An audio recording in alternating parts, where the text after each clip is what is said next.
Hi there, I'm David Cochran back with another video teaching authors how to sell more books. In fact, today I'm going to share my number one strategy for selling books right now, probably my most lucrative strategy over the last 2 or 3 years, because this video is all about series pages, or what Amazon calls series collection pages.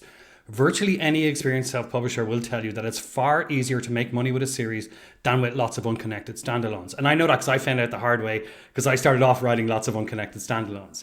And this is true to the extent that indie authors will actually try to find some way to connect standalone books so they can be presented to readers as a series. It doesn't matter what you personally prefer to read or write, the evidence is absolutely clear. In almost every single genre, in almost every single niche, readers prefer to read in a series. And for a million different reasons, it's far easier to market a series too. You have far more tools that you can use to market a series. Most importantly, perhaps, it's also far easier for Amazon to sell your books for you, to promote your books to readers when you do write in a series. Because when a reader finishes, say, a book 2, Amazon's system knows exactly what book to recommend that reader next, right? Book 3, there's no guesswork needed at all. And as you can imagine, the hit rate, the conversion rate on those kinds of Amazon recommendations tends to be superb, which Amazon's system will also see because Amazon tracks all this data. And that will encourage Amazon's recommendation engine to then email even more customers, convincing more of them to buy your books, which is great. We love that and we definitely want more of it, which is where series pages come in. And I'm going to share my screen in a moment and show you how to make sure that your series page is fully optimized. Because as I said, the best strategy I have right now is for selling books is to send lots of qualified traffic to my series pages. And particularly with Facebook ads and BookBub ads when you really want to scale that up. But I will have more videos guiding you through how BookBub ads and Facebook ads work. But even if you don't want to get into the world of ads, or if you're not ready to get into the world of ads yet, these series pages are gold for any kind of traffic, including organic traffic. For example, from your own website, from your own newsletter, from your books, from your social channels. So I'm going to share my screen now and I'm going to show you exactly what a fully optimized Kindle book series page looks like, because it's not always obvious what a broken one looks like. So I'm going to show you a broken one as well. And then I'm going to tell you how you can make yours fully optimized, but also some things that you need to avoid so your series page doesn't break. But you know what? Your series page breaking is kind of inevitable because it kind of does break every time you release a new book in the series. So I'm also going to show you what to do when that happens, especially during something important like a launch. Okay, let's dive in. But before I disappear into my computer, make sure to hit that subscribe button and tap that notification bell as well. That's actually the important part if you do actually want to get a notification when I drop a new video. And before I share my screen, just let me give a quick shout out to Phoenix Sullivan, who invented this strategy. Thank you, Phoenix. Okay, so this is the series page for a traditionally published author called David Baldacci, who you may have heard of because he's a huge author I think he writes thrillers, suspense, something like that. Anyway, let me just move myself out of the way here. You'll see, I'm going to show you two cool things that I really love about these series pages. First is this button here, and this is different to the usual buy button on Amazon because for two reasons. Firstly, you click this and you can buy the whole series with one click. Now, maybe not too many readers are going to do that when the whole series costs $63.94, but that's traditionally published books for you. So let's just take a little peek at something a bit more reasonably priced. I think this is a self-publisher. It's either self-published or Amazon published. Either way, it's a lot cheaper. Jodie Burnett, again, I think it's psychological thriller or something like that. I'm not entirely sure. Either way, her books are priced much more cheaply, and you'll see with the buy now button, you can buy the 3 books in her series for $14.97. The reason why it says 4, by the way, there, in case there's any eagle-eyed viewers out there, is because she has a pre-order, which is snuck onto the page here. But Amazon won't include those in the buy button, just so you know. Sometimes they block them from the series page altogether. It's a little bit inconsistent how they handle pre-orders. But anyway, let's assume that pre-order isn't there. You buy the entire series for $14.97. Now, when Jodie Burnett does launch this book she might well be running discounts on some of the earlier books in series because that is a well-established self-publisher tactic. It's certainly what I do. Every time I release a new book, I like to pair it with a discount, especially on that book 1, which most new readers will be looking at, and always be bringing new readers into the series. Anyway, during that time when you are discounting earlier books in the series, I like to run a lot of ads and send a lot of traffic to my series page. because this price then starts to fall into more impulse buy territory. And you will get a lot of readers actually buying the entire series with one click. You might actually be surprised at just how many readers will do that, especially when the books are discounted.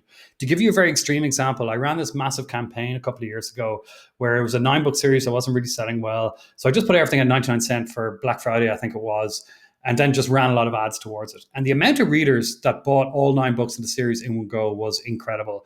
Like all 9 books in the series actually moved up the charts within lockstep. They were all within like 50 ranks of each other on Amazon. It was nuts. But, you won't be giving away the farm like that on a regular basis. But what is cool about this, like let's say you aren't even running ads to a page like this, or you're not dealing with ads at all. Let's say you're sending organic newsletter traffic to this page. The cool thing about this button is it's a smart button. Right. So let's say you're sending a reader to this page. Let's say Jody Burnett shares this link to her series page in her next email. And you're a reader who's bought the first 2 books in her series already. And you come to this series page. The buy now button, you won't be rebuying the same books. It'll update so that it'll just sell you book 3 and it'll just charge you $4.99. And it'll display the price there. The price is smart as well. So that's really great, especially with a longer series. You have people who are halfway through your series. You can just share the series page link. It makes it easier for them, easier for you. And it means that your emails are more likely to go into inbox instead of spam or promotions, right? Because especially when you have a longer series like that, the links in your email can start to add up, especially if you are running sales on the earlier books in the series. You have all sorts of things to link to then. You're linking to book 1, 2, 3, the new release, maybe, the UK store as well, maybe other retailers as well. And what I personally find is once you start hitting 4, 5, 6 links, the numbers of emails that will start dropping into promotions tab and into spam instead of inbox will start to spike. So you definitely want to avoid that. So that's why these links are really, really handy. But that's not even my favorite thing about series pages, right? This is. Now, what do you notice as I scroll down here? Or what do you notice that's missing?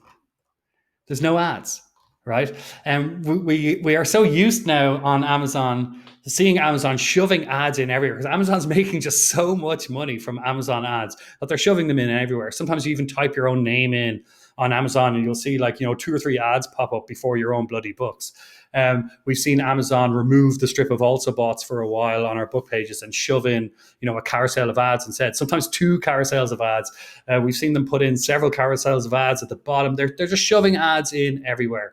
So when you send someone to your books page, your normal books page on Amazon, like let's open up Jody Burnett's here.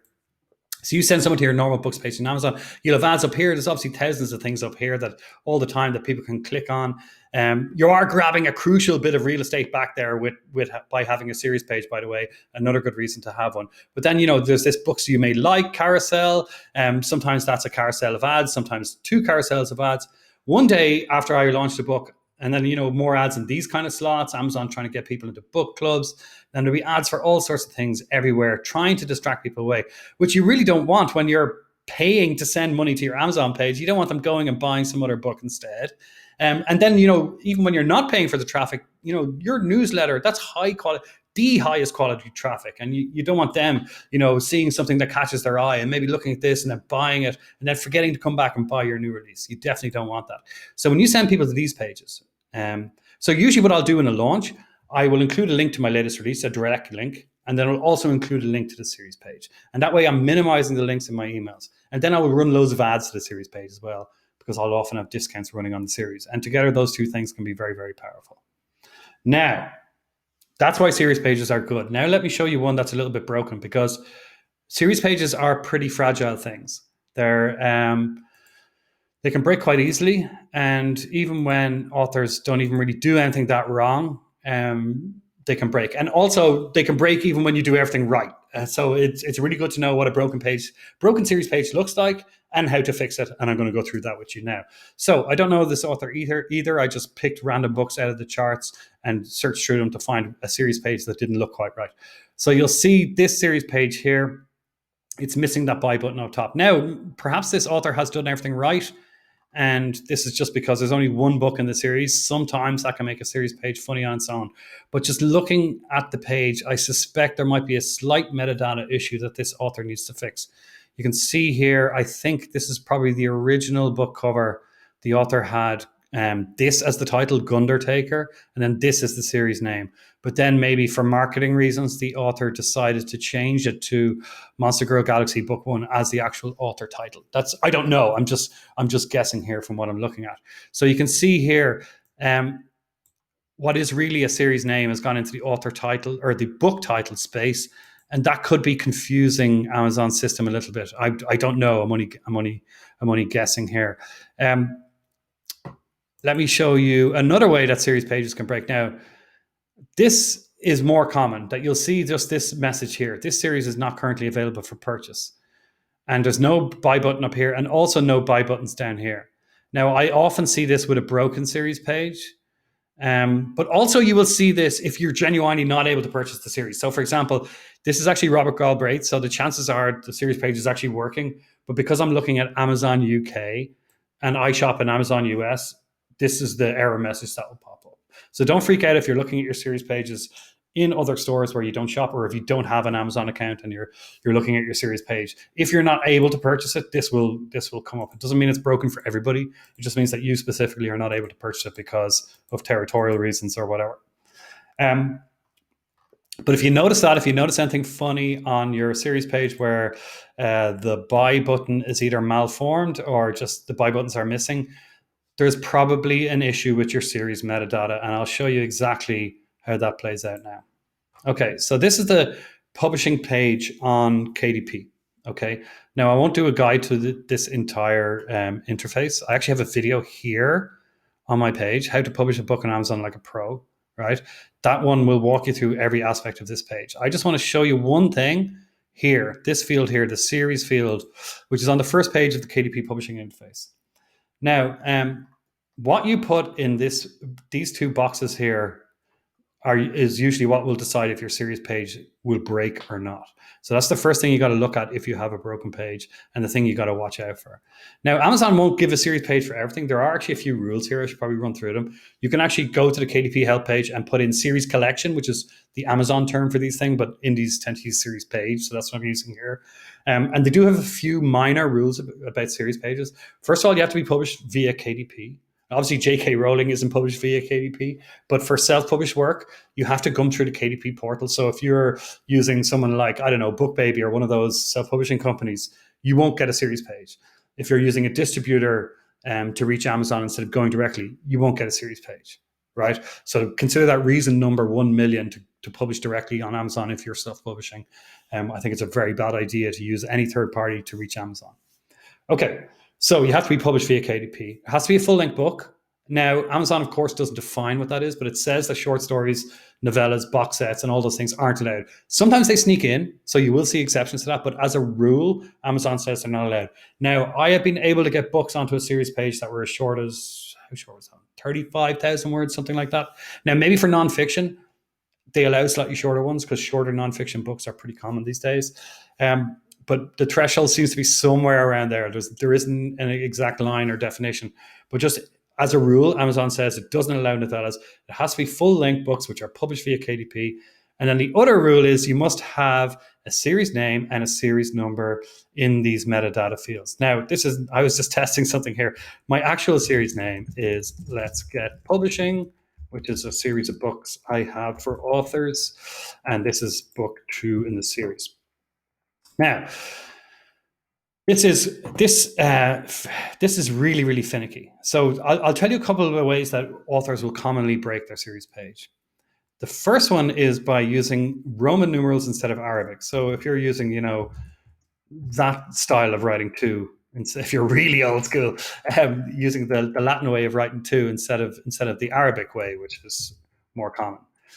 So you need to use Arabic numerals like this, 1, 2, 3, 4, rather than I, V, B, all that kind of Roman stuff.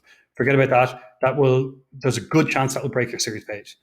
The other thing that you need to be aware of is this series name must be absolutely and utterly consistent across all of your series books, or else your series page can break. It doesn't always break, but this is almost always the cause.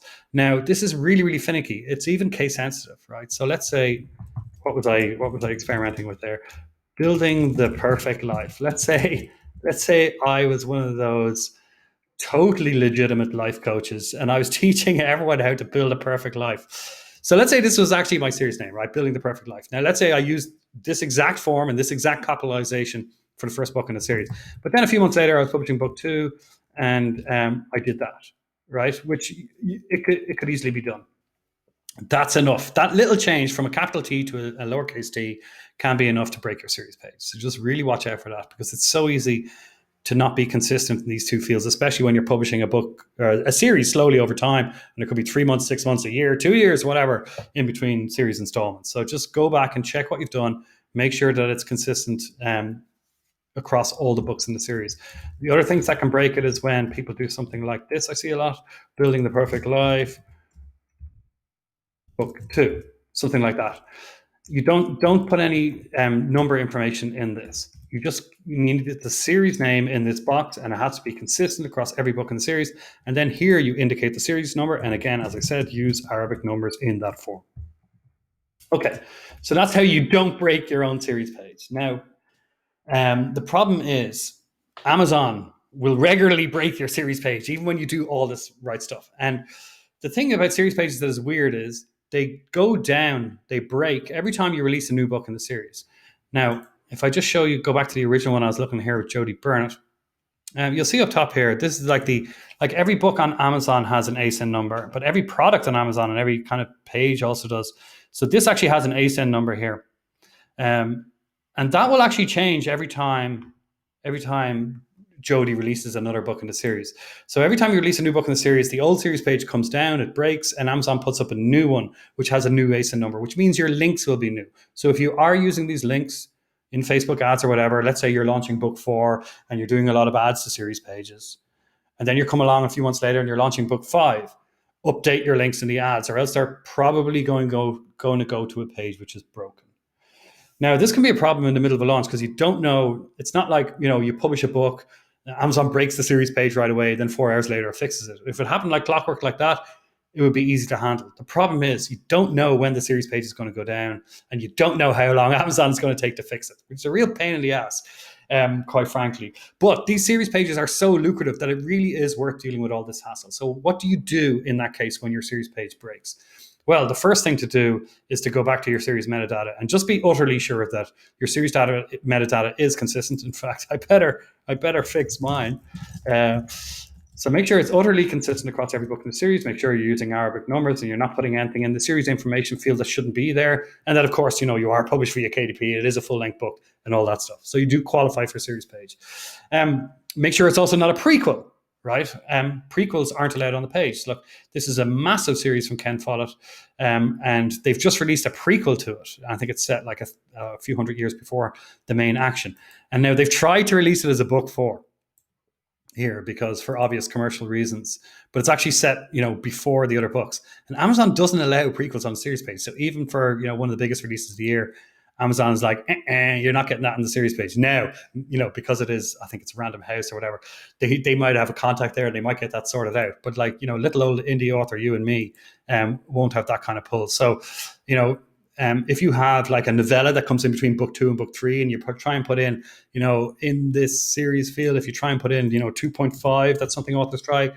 Not only will that not work, there's a possibility you can break your series page. So watch out for that. Okay, so now, how do you handle it with a launch then? Let's say you do start running all these Facebook ads and BookBub ads, which I'll show you in another video how to do, and you see the power of them, like how many sales you can generate, because the conversion rates are amazing when you send someone to a page which has no ads.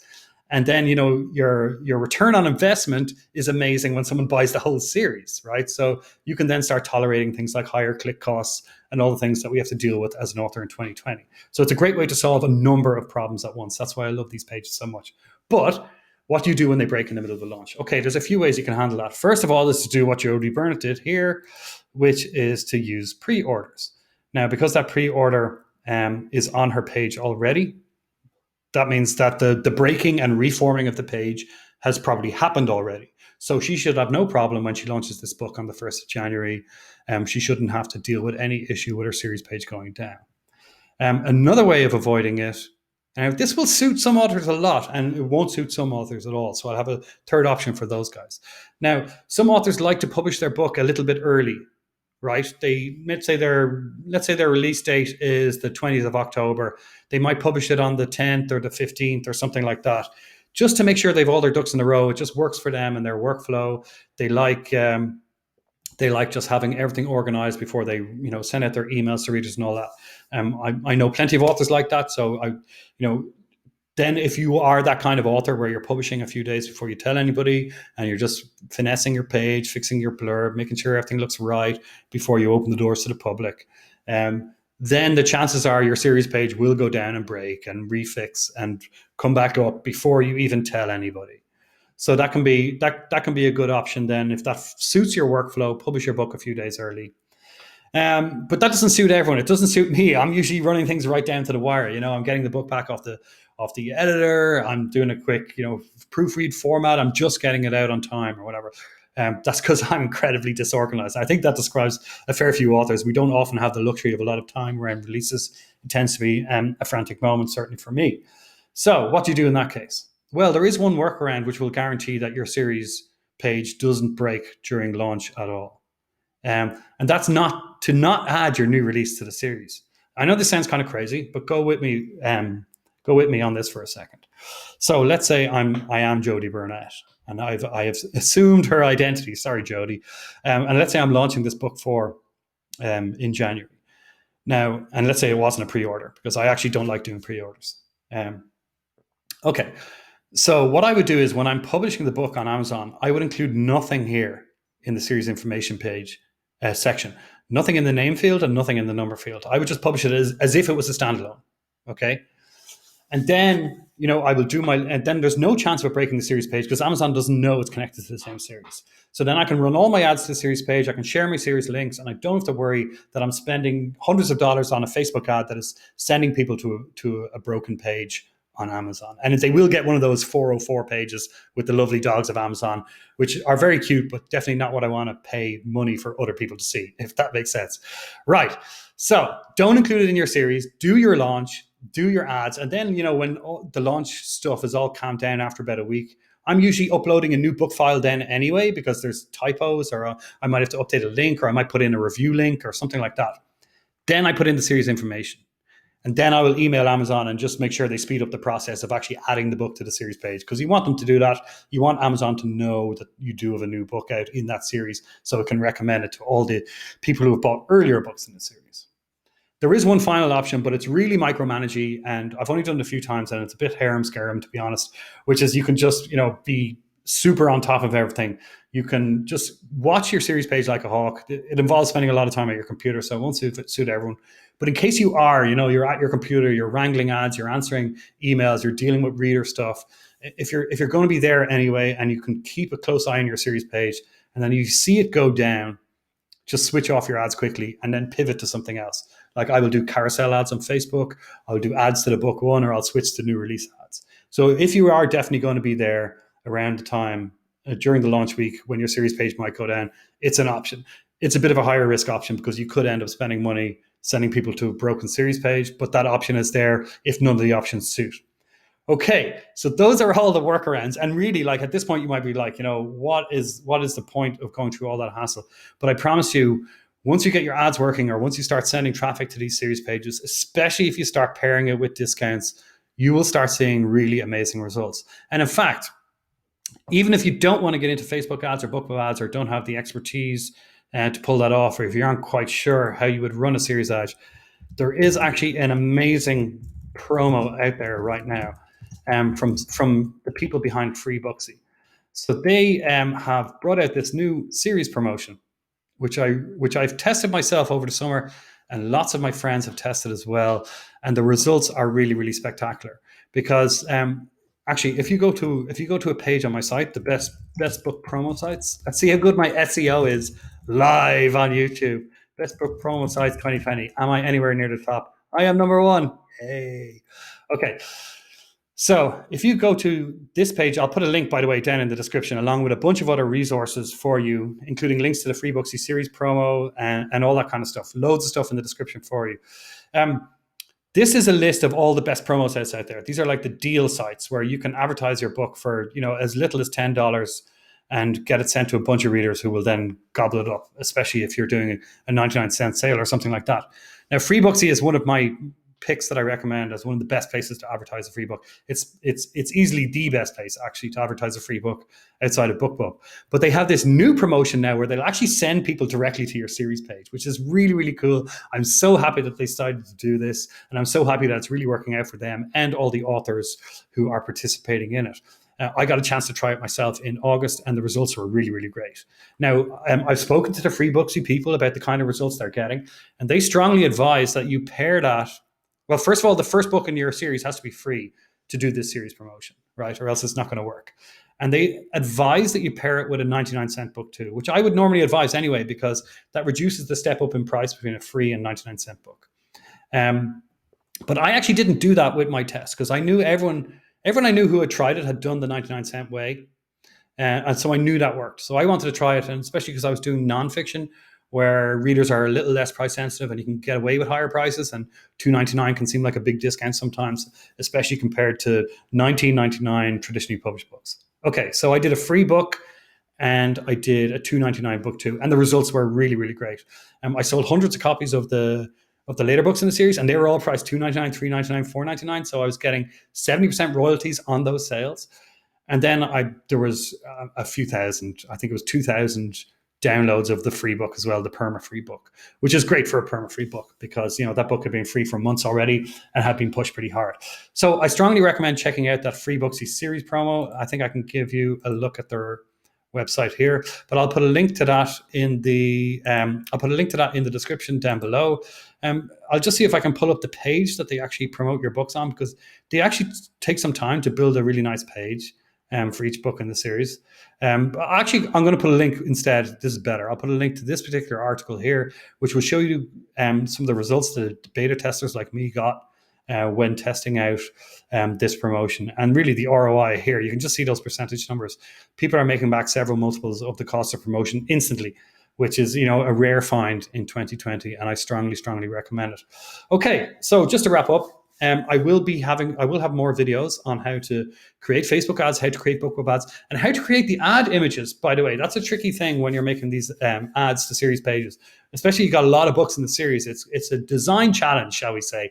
But I'll show you how to solve it, even if you've no artistic skills, by using free software and just using your book covers. So look out for those videos. So make sure that you subscribe and hit the notification bell, and you'll get a notification as soon as I drop those videos. All right.